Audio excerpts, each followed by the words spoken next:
Good morning, everybody. I'm Don Stewart, and welcome to another edition of Breaking News. Today is Monday, the 8th day of December, 2025.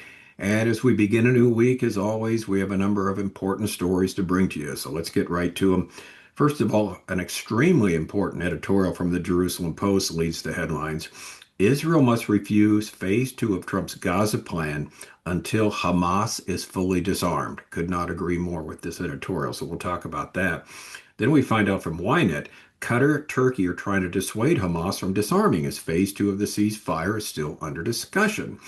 Then finally, a sad story, but not surprising from Israel HaYom. Europe is lost. The Muslim Brotherhood infiltration strategy. All right, the stories in our headlines today continue to cause Israel to mull over some very tough decisions they're going to have to make in the near future with respect to what they're going to do with Gaza and Hamas. And we add to this, we see, unfortunately, the demise of Western civilization from within, namely the reshaping of Europe. So we'll get to that. All right. We have an important announcement before we get to these stories. We're going to revert back to one edition of breaking news every day, first thing in the morning. And if the stories warrant, we'll do a second one. In addition, we're going to add a new daily feature soon called Timeless Truths from the Bible. Now, we've mentioned this before, and let's explain a little bit. What we're going to have then is two types of stories. The time-sensitive stories every day. We'll begin the day, try and do it before 6 a.m. Pacific time and release them on breaking news with the latest headlines. And then we will have also timeless stories about God's truth for believers in Christ, as well as those who are looking for answers to the ultimate questions in life. Who am I? Why am I here? What's going to happen to me when I die? We've already written extensively about these subjects in our 65 books that are found on our website, Educating Our World, under 11 different biblical topics. They're all there for free download. Now we're going to record much of the material for those who prefer to learn either visually or audibly. And the number of topics range literally into the thousands we can do, so we won't have any problem coming up with material. Most people learn either by hearing and by seeing. Reading is seemingly way down the list. I've read different statistics. Only 10 to 20% of people actually read, and most people learn by listening or by hearing, same thing, or watching something. In fact, a number of years ago, I discovered, to my surprise, from when I bought a copy of the contemporary English version of Bible translation, it said something that was rather shocking to me. It says more people hear the Bible being read than actually read it for themselves. So we learn by hearing, we learn by watching. So we're going to take these things. They're already there for you. We've spent years and years putting it together, and you can read it if you wish, but now we'll put it in such a form where you can watch it. There'll be no specific order they're in. The nice thing, we have the playlists here on our YouTube channel, and also on the app, where you can just go and under a topic like Timeless Truths and scroll down anything you're interested in, you can watch and listen to it. So we hope that'll be a real benefit to each and every one there, because we want to hit both the timeless and the time sensitive stories. So that's what we'll be doing every day. So we'll let you know we'll start soon with the timeless stories. I've got about 20 of them outlined already. Just got to sit down and record them. And what I want to do once I record a bunch of them, I want to have them for you every single day. All right, let's get the headlines. Headline: Israel must refuse phase two of Trump's Gaza plan until Hamas is fully disarmed. It's from the Jerusalem Post. In fact, I'd sign my own name to this. This is how much I love what this writer said. Regardless of the pressure, Prime Minister Benjamin Netanyahu must defy his closest ally in Washington. There is no ceasefire in Gaza. Also, almost daily skirmishes between the IDF, that's the Israeli Defense Force, and Hamas are taking place around the yellow line buffer zone, with casualties on both sides. The IDF said that in two separate incidents on Saturday, forces deployed in northern Gaza had fired on terrorists who crossed the line, killing three. On the other side of the line, as we've talked about, Hamas is digging in and cementing its control of the area that Israel has vacated since the so-called ceasefire was declared in late September by U.S. President Donald Trump at a gala White House event. There, Trump unveiled his ambitious 20-point plan for Gaza, including plans for rebuilding the enclave, setting up a new governing body, and disarming Hamas. Now, on Saturday, this is a story we told you about. Khalid Mashal, the head of the Hamas abroad, who Israel targeted in the Doha assassination attempt earlier in September, announced that Hamas would not disarm, would not give up its rule of Gaza, or permit external oversight in the territory, including from the International Stabilization Force, or the ISF. Protecting the resistance project, that's Hamas's terrorism, and the resistance weapons is our people's right to defend itself. The resistance and its weapons are the honor and pride of the nation, he said via video at an Istanbul conference titled Pledge to Jerusalem. Yes, as if deaf to the realities on the ground, plans for a second phase of Trump's 20-point plan are moving forward at a steady pace, the article tells us, as we've been talking about here. On December 15th, just a few days from now, the president is expected with great flourish to announce the composition of the so-called Board of Peace. This high-level council, chaired by Trump, will oversee temporary governance of Gaza, supervise reconstruction funding, and prepare the ground for an eventual handover to a reformed Palestinian Authority. And then next heading here is Hamas still refusing to disarm. The problems, of course, are that Hamas is refusing to disarm. The Palestinian Authority has indeed not reformed from its path, particularly in its pay for slay of financing the families of terrorists. Now, what that is if someone kills an Israeli or a Jew, the families actually get paid for it. If you're a terrorist and you do something like that by the Palestinian Authority.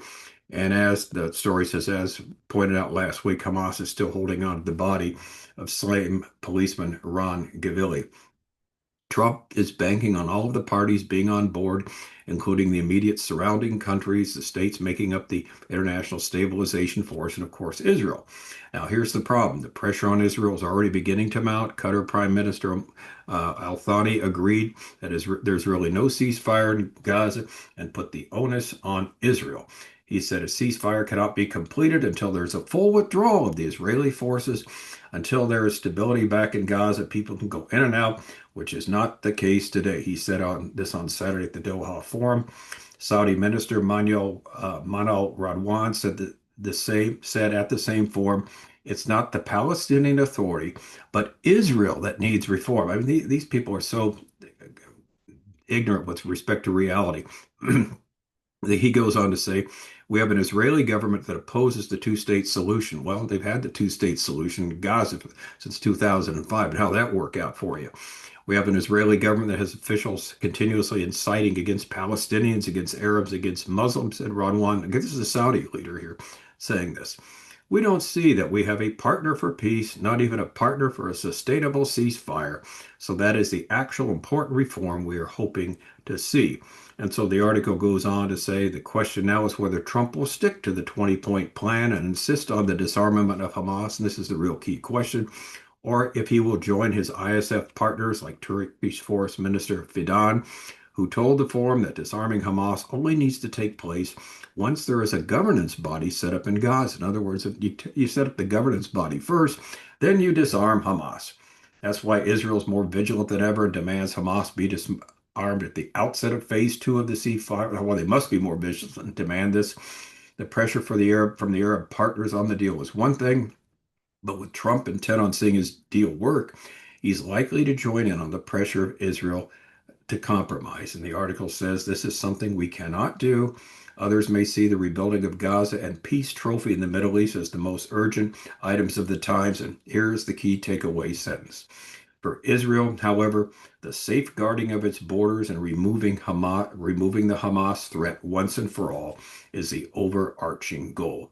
And so, regardless of the pressure, Prime Minister Netanyahu, according to this article, and I can't agree more, must defy his closest ally in Washington and insist that the second phase commences with Hamas disarming and no longer posing a threat to Israel. And our response was here, truer words were never written. Israel has to stand firm and say no. Otherwise, they're going to put themselves in a position for another repeat of October 7th, the massacre in 2023. Simply put, Israel has to remove the Hamas threat one way or the other. Now, the next story adds to the problem here. This is from YNET Global News. Headline number 2, Qatar, Turkey trying actually to dissuade Hamas from disarming as phase 2 of the ceasefire still under discussion. Alternatives proposed would see Hamas give up its weapons to the Palestinian Authority or transfer them to a secure storage under oversight, which could preserve Hamas's influence in Gaza. This is likely to be the main issue discussed at the Trump-Netanyahu meeting in Florida. That's going to be at the end of this month. The second phase of the Gaza ceasefire plan is still being shaped by the Americans, though nothing has been finalized. Israel and the U.S. jointly drafted the original 20-point plan, which included a clear agreement that Hamas must be disarmed. That was part of the agreement, and Steve Witkoff said Hamas has agreed to disarm, which, of course, they lied to him, and he bought it. But now Jerusalem warns that Qatar and Turkey, nations that helped negotiate the recent hostage release deal, are pushing to shield Hamas from disarmament. Again, this is not surprising at all.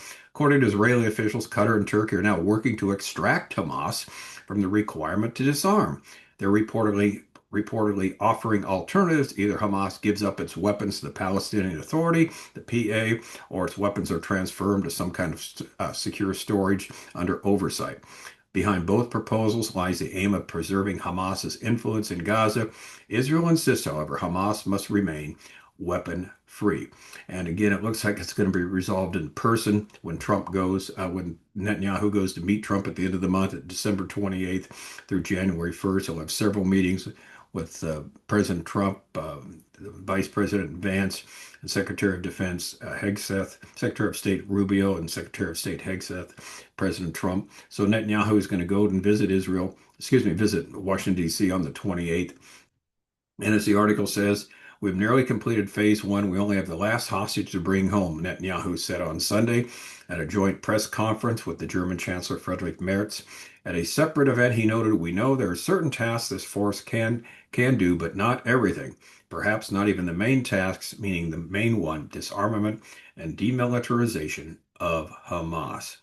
All right, Turkey and Qatar continue to be problematic for Israel. We should know something by the end of the month when Netanyahu meets Trump at right before the first of the year in Florida. And in the meantime, Hamas rebuilds, rearms, and recruits.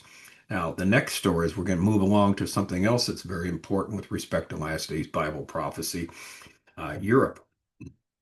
This is kind of the demise of Western civilization. It's a fascinating story from Israel HaYom on a some recent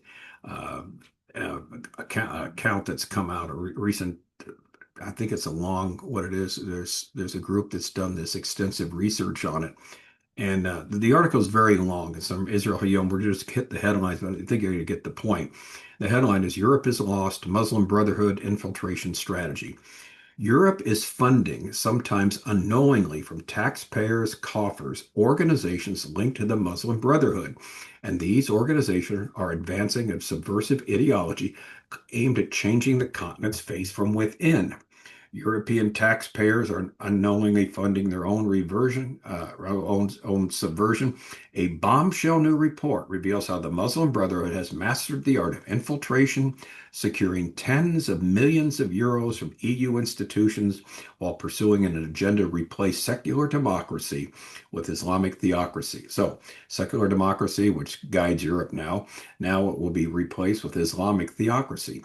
Vladimir Lenin, the architect of Russia's communist revolution and founder of the Soviet Union, is credited with the mocking phrase, "The capitalists will sell us the rope with which we will hang them." The Soviet tyrant expressed the idea that Westerners, driven by greed, would cooperate with the communist revolution without understanding they were ultimately engineering their own downfall.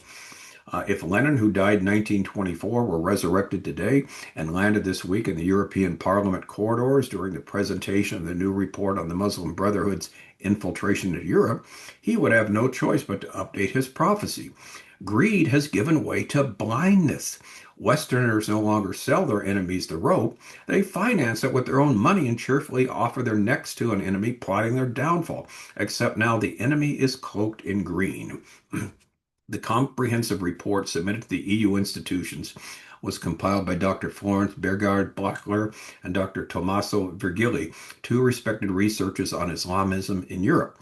They present a particularly disturbing situation. Europe is funding, sometimes unknowingly from taxpayers' coffers, organizations linked to the Muslim Brotherhood, and these organizations, like we said earlier, are advancing this subversive ideology, basically wanting to change the continent's face from within.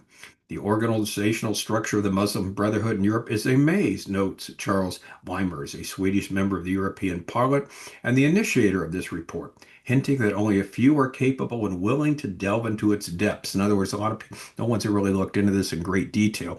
That's why it's seemingly a shock to everyone. Here's what's going on. According to this article, the Brotherhood operates a network of semi-independent groups connected to each other through shared ideology, family ties, and personal relationships. They are not part of the network. Those not part of the network will find it difficult to understand how it operates and will certainly struggle to track the flow of money sustaining it. In other words, they're all in these independent groups, all basically going the same direction here. Historically, we tended to ignore the Muslim Brotherhood because this movement barely existed on the continent, Weimer said in an exclusive interview with Israel HaYom's weekly magazine. But the tide has turned. Now, here we go. Three tectonic shifts created the change. Here they are. A surge in the volume of Muslim immigration, which we've talked about. Germany, Merkel, when she was there, let in like 1 million Muslims into the country. The growth of a new generation of European-born Muslims, now they're there and they're born in Europe, who are aware of Europe's weaknesses and willing to exploit them, and the Muslim Brotherhood's deliberate effort to gain a foothold in the West. So you got these three huge shifts. The surge of immigration, the European-born Muslims, and now the Muslim Brotherhood's deliberate effort to gain a foothold in the West. One central insight emerges from clearly reading this report. If Europe does not wake up immediately now, it is lost. The grim conclusion rests on hundreds of examples and facts carefully collected by Bergo, Blackler, and Virgili. They describe a rigged game while European officials operate in their own world, a world of dry regulations, completely oblivious to what is taking shape outside government buildings, and Islamists have mastered the art of camouflage. Isn't this a fascinating story? It's heartbreaking, but it's true.